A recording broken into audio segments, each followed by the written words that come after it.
Assalamualaikum warahmatullahi wabarakatuh. Halo teman-teman semua, perkenalkan nama saya Ikhda Nisa Nabila, biasa dipanggil Ikhda, dengan NIM 23133067 dari jurusan Komunikasi dan Penyiaran Islam semester 4B. Kali ini aku akan mengulas mengenai materi yang disampaikan kelompok 1 minggu kemarin dari mata kuliah Public Speaking. Kelompok 1 sendiri mengambil tema dari presentasi mereka itu adalah dari pemula menjadi pembicara yang hebat. Inilah pengantar, dasar-dasar, dan manfaat dari public speaking. Public speaking mulai muncul itu dari ribuan tahun yang lalu, mulai dari masa kuno, masa pertengahan, hingga zaman sekarang di mana zaman digital mulai berkembang. Public speaking semakin maju dan semakin bertingkat di semua kalangan manusia. Selain membahas mengenai perkembangan dan sejarah dari public speaking, kelompok 1 juga membahas mengenai pengertian dan ruang lingkup public speaking. Apa itu public speaking? Public speaking merupakan kesenian berbicara depan banyak umum, baik itu menyampaikan informasi, ide, gagasan, ataupun lainnya kepada masyarakat umum dengan efektif dan persuasif. Dan apa saja ruang lingkup dari public speaking itu? Mungkin banyak macamnya teman-teman dari ruang lingkup public speaking. Yang pertama ada persiapan materi ketika kita sebelum berbicara depan banyak umum. Yang kedua itu ada berinteraksi kepada audiens ketika kita sudah memulai adanya public speaking dan interaksi berbicara kepada audiens dan khalayak umum. Yang ketiga ada teknik penyampaian, di mana cara kita menyampaikan materi tersebut kepada audiens sehingga kita dapat berinteraksi formal ataupun non-formal kepada audiens yang lain.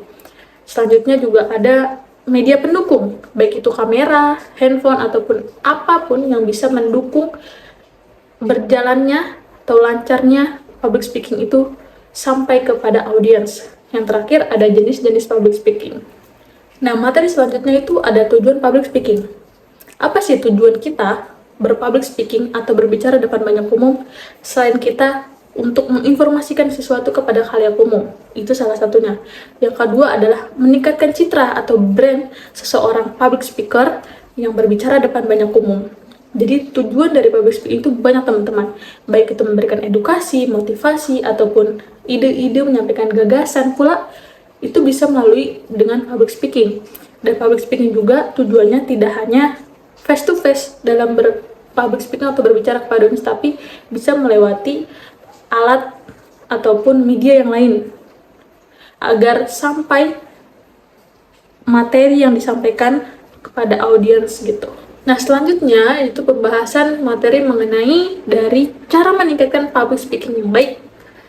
Kenapa harus meningkatkan? Karena banyak banget masih orang yang berbicara depan banyak umum tuh yang gemetar, grogi, bahkan ngeblank saat sudah maju depan, seperti itu. Itu perlu kita tingkatkan lagi cara berpublic speaking yang baik. Gimana sih? Pertama, itu kita perlu sering-sering latihan. Latihannya baik itu depan kaca, kita ngobrol sendiri pun gak apa-apa, yang penting kita latihan. Terus yang kedua, di kamar mandi, dimana itu bisa melatih intonasi suara kita, dan kita tahu, oh begini loh cara public speaking depan umum, seperti itu. Jadi sering-sering latihan. Yang kedua itu ada yang namanya belajar cara bergestur tubuh yang baik saat berbicara depan banyak umum. Kenapa? Karena itu penting. Orang melihat kita berpublic speaking itu salah satunya karena gestur tubuh kita yang baik. Saat memperagakan atau mempresentasikan sesuatu, orang memperhatikan gestur tubuh kita yang baik. Jadi penting untuk berpublic speaking itu cara gerak tubuh yang baik. Yang ketiga itu ada namanya fokus pada audiens. Mungkin banyak saat kita berpublic speaking tuh orang yang gak berani natap orang lain. Tapi gak apa-apa, gak perlu kita tatap matanya atau mukanya atau wajahnya, tapi kita bisa natap 5 jengkal di atas dari kepala mereka. Seperti itu. Jadi walaupun kita tidak face to face atau tidak eye contact, tetapi kita bisa orang lain ngerasa tuh kita melihat mereka, walaupun kita melihat mereka tuh di atas kepala mereka, seperti itu. Nah, selanjutnya ada yang namanya evaluasi. Kenapa perlu evaluasi? Karena setiap penampilan kita perlu adanya evaluasi agar kita bisa mengetahui cara dan kesalahan kita saat tampil tadi itu apa, dan pada saat tampil selanjutnya kita bisa lebih berhati-hati dalam kesalahan tersebut. Itu adalah cara meningkatkan public speaking. Nah, yang terakhir itu ada dari manfaat public speaking. Apa sih manfaatnya kita berbicara depan banyak umum tuh? Gitu. Penting sekali, karena berbicara banyak umum atau public speaking itu bukan hanya kita sekedar berbicara depan banyak orang atau berbicara kepada orang-orang tertentu, tapi public speaking juga itu penting, baik di jenjang karir, di jenjang belajar. Public speaking itu paling diutamakan. Kenapa? Karena orang bisa menilai kita dari cara public speaking kita yang baik.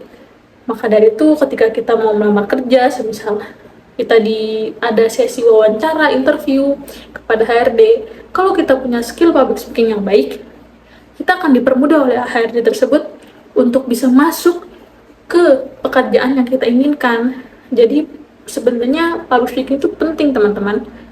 Nggak hanya dalam hal berbicara depan banyak umum, tapi juga meningkatkan citra brand diri kita sendiri kalau kita tuh bisa berpublic speaking dan mempunyai pemikiran yang kritis. Karena itu merupakan manfaat dari public speaking. Sangat-sangat penting sekali, teman-teman.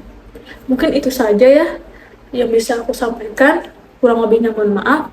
Assalamualaikum warahmatullahi wabarakatuh.